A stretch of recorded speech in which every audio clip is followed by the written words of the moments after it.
Travis Wayne Goodsill. Judge Campbell, yet again, has gone another day without rendering anything. And as of last night's statement by the First Presidency of the Church, I am now going to use that against them in a court of law. Miranda.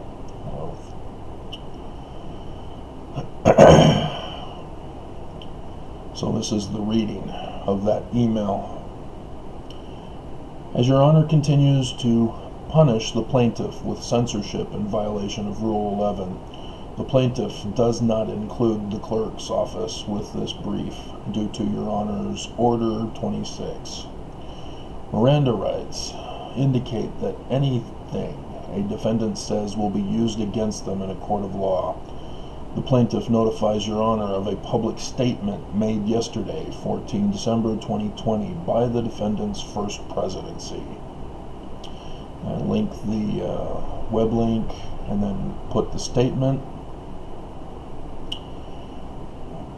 And then I pull out the quote, "We thank President Donald Trump and Vice President Michael Pence for their public service and wish them and their families well in their future endeavors." The official statement by the First Presidency absolves the National Executive of any and all religious moral sins as well as any and all crimes committed. It is well known the National Executive has over 60 investigations waiting in the Southern District of New York alone. The defendant has never come out and condemned the National Executive directly for any of his crimes: racism, sexism, bigotry, hate speech, incitements to violence, for his calls for a coup d'etat. As religious scriptures are the handbook of instructions for the defendant's religious prophets, the defendant's prophets behave as if they've never cracked them open. For in religious scripture, prophets rise up to condemn even kings of their wickedness and crimes. It is only false prophets who excuse and absolve corrupt kings with prayers and blessings. The plaintiff has previously pointed out the defendant's failure in handling their response to this coronavirus, as they've been the cause of spreading and escalating it. Church attendance on Sundays are consistently being reported on Utah's coronavirus stats as being a super spreader, whereas, I need to put in,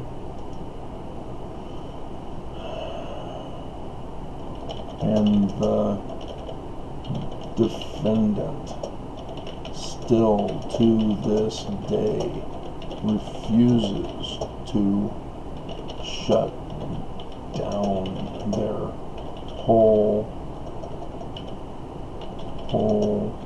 operations in order to save lives.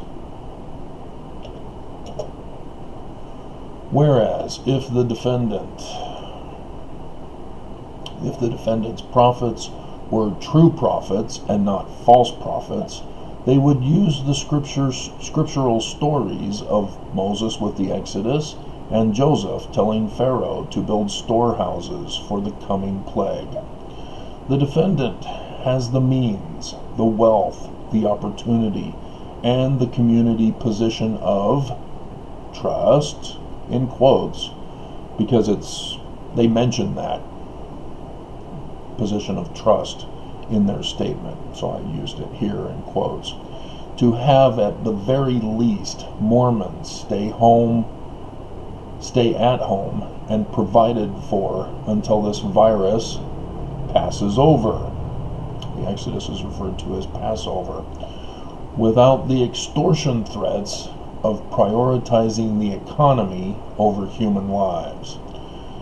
Instead, the defendant, as a religious charity, in their articles of incorporation, refused to spend of their rainy day trillions of dollars to care for the poor and the needy and the sick and afflicted, requiring Mormons to further donate themselves to the charity, as the defendant instead takes 10% of all donations to add to their invested trillions. The Utah Food Bank is required to take the brunt of the increased number of those in poverty and even homeless in Utah, as the bishop's storehouses of the defendant are therefore obviously not stepping up to ease the burden on the food bank. Vaccines are being reported as now being made available to the public. However, the plaintiff has previously worked as a firefighter and knows the danger in not taking the necessary preventative measures that were supposed to have been done from the beginning. The current release of vaccines are metaphorically comparable to a firefighter using a garden hose to fight a forest fire. The fire will continue to rage on, taking much longer to put out. A virus, like a fire, must immediately be dealt with and extinguished, or it will rage out of control, as coronavirus has, due to the negligence, let's put a comma, has, due to the negligence of the defendant's co-conspirators, outgoing Governor Herbert and Governor-elect Cox. As it is obvious that the above First Presidency statement is given in response to the plaintiff's last Thursday's email. I need to put an apostrophe S.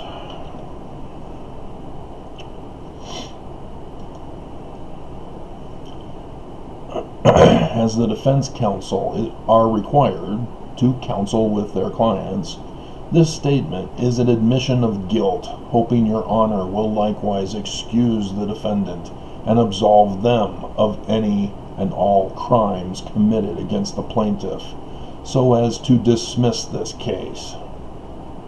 Your honor couldn't even do the simple order of dismissing the defense counsel's motion to dismiss as moot, so that they could have tried again to reply to the plaintiff's ordered amended complaint by the 27 November 2020 deadline.